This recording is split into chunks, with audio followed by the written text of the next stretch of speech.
Hi everyone, Mr. Kanagisabi here. By the time this goes out, I believe it should be the 1st of January, so if you celebrate Christmas, hope you had a lovely Christmas. If you don't, hope you had a lovely break, and a Happy New Year. So today I'll be reading to you The Way Home for Wolf by Rachel Bright and Jim Field. I've got a sneeze coming.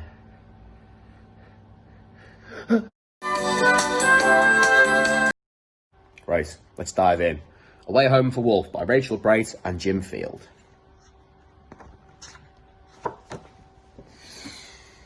As a rainbow of light flickered soft in the night, dusting diamonds of ice in a desert of white, the wild whipping wind it whistled its tune to a howling of wolves and a shimmering moon.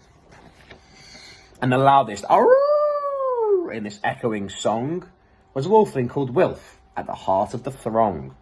He loved to be fierce and longed to be grown. He liked to try everything, all on his own. "Look at me, I'm big, I'm tough," he would growl, whilst he showed off his strength and practiced his prowl.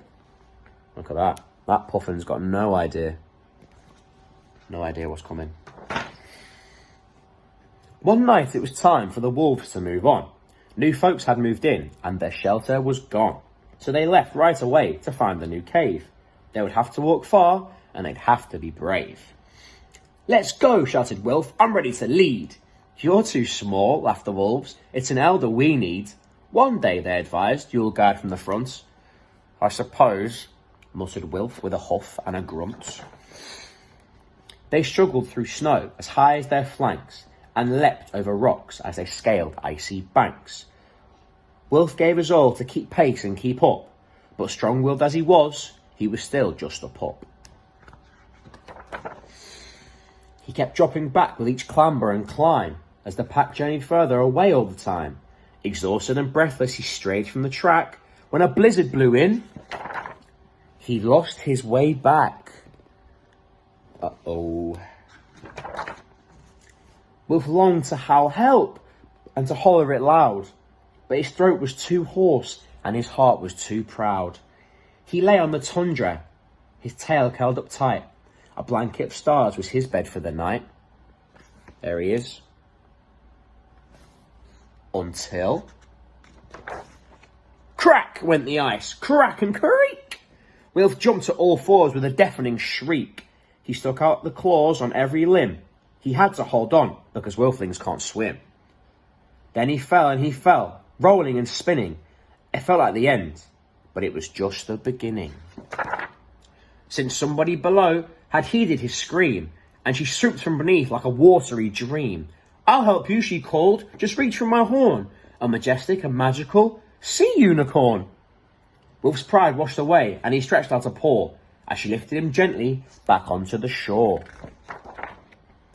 "Don't worry," she sung before dipping her brow. "My friend Mr. Walrus will help you out now."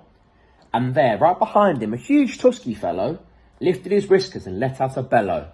"To the ridge," he proclaimed with his chin in the air. "My friend, mighty muskox will take you from there."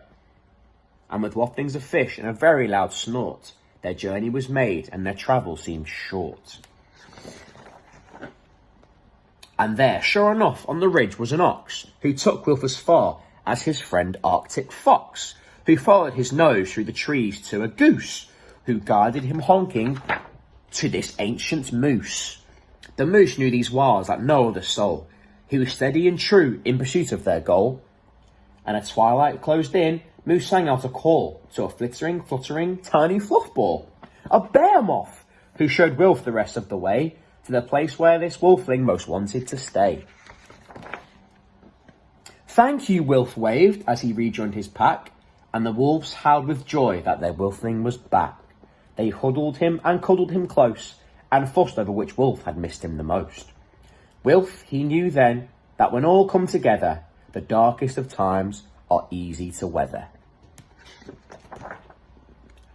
So he bowed to the narwhal, ox, walrus and goose, and vowed to the fox and the moth and the moose, "If I ever meet anyone who strayed from their track, I'll help them along by guiding them back."